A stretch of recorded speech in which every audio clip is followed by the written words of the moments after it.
വാശി ഉണ്ടെങ്കിൽ ചെന്ന് വാങ്ങിച്ചിട്ട് വരാനാടാ പറഞ്ഞത്. വാശി ഉണ്ടടാ, എന്റെ ചോറിലാടാ നീ നിന്റെ പെങ്ങളോട് മണ്ണ് വാരിയിട്ടത്. ആ മണ്ണുള്ള ചോറ് തിന്നിട്ടാണെങ്കിൽ ഞാൻ എന്റെ പൊന്ന് തിരിച്ചു കൊണ്ടുവരൂടാ. അതിന് ചെല്ലുമ്പോൾ എന്റെ തല പോവാണെങ്കിൽ എനിക്ക് ആ തല വേണ്ടടാ. ഒരു ഫോൺ കോൾ ചെയ്താൽ ഇപ്പൊ ഈ മുറി ലക്ഷങ്ങൾ വരും.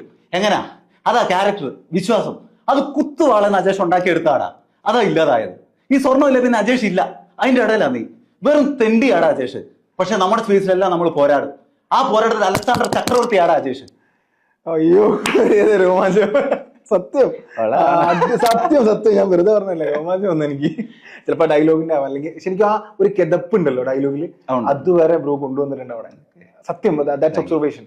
കാരണം അതെങ്ങനെ സാധാരണ രീതിയിൽ ആളുകൾ എന്താ ചെയ്യുക, ആ ഡയലോഗ് കാണാതെ പഠിക്കാതെ പറയാ. പക്ഷെ ഈവൻ ആ ഇമോഷൻ കൂടി, ആ കിതപ്പും ആ മിടിപ്പും ഒക്കെ അതിലുണ്ട്. ഒരുപക്ഷെ അതുകൊണ്ടായിരിക്കും എല്ലാവർക്കും ഇഷ്ടപ്പെടുന്നത്. എന്തായിരുന്നു അതിന്റെ അഭിപ്രായം ശരിക്കും അജീഷിന്റെ ചെയ്തതിന് ശേഷമുള്ള? അജീഷിന്റെ അത്യാവശ്യം സത്യം പറയട്ടെ, ഞാൻ വേറെ പറയട്ടെ, ഞാൻ ആ ഇത് കണ്ടപ്പോൾ ഞാൻ ആദ്യം വിചാരിച്ച ഡബ് ചെയ്യാന്ന്. സത്യം, ഫസ്റ്റ് ഇംപ്രഷനിൽ ഞാൻ വിചാരിച്ച ഡബ് ചെയ്യാന്ന്. പിന്നെയാണ് എനിക്ക് മനസ്സിലായത് അത് ഓൺ വോയിസ് ആണെന്നുള്ളത്.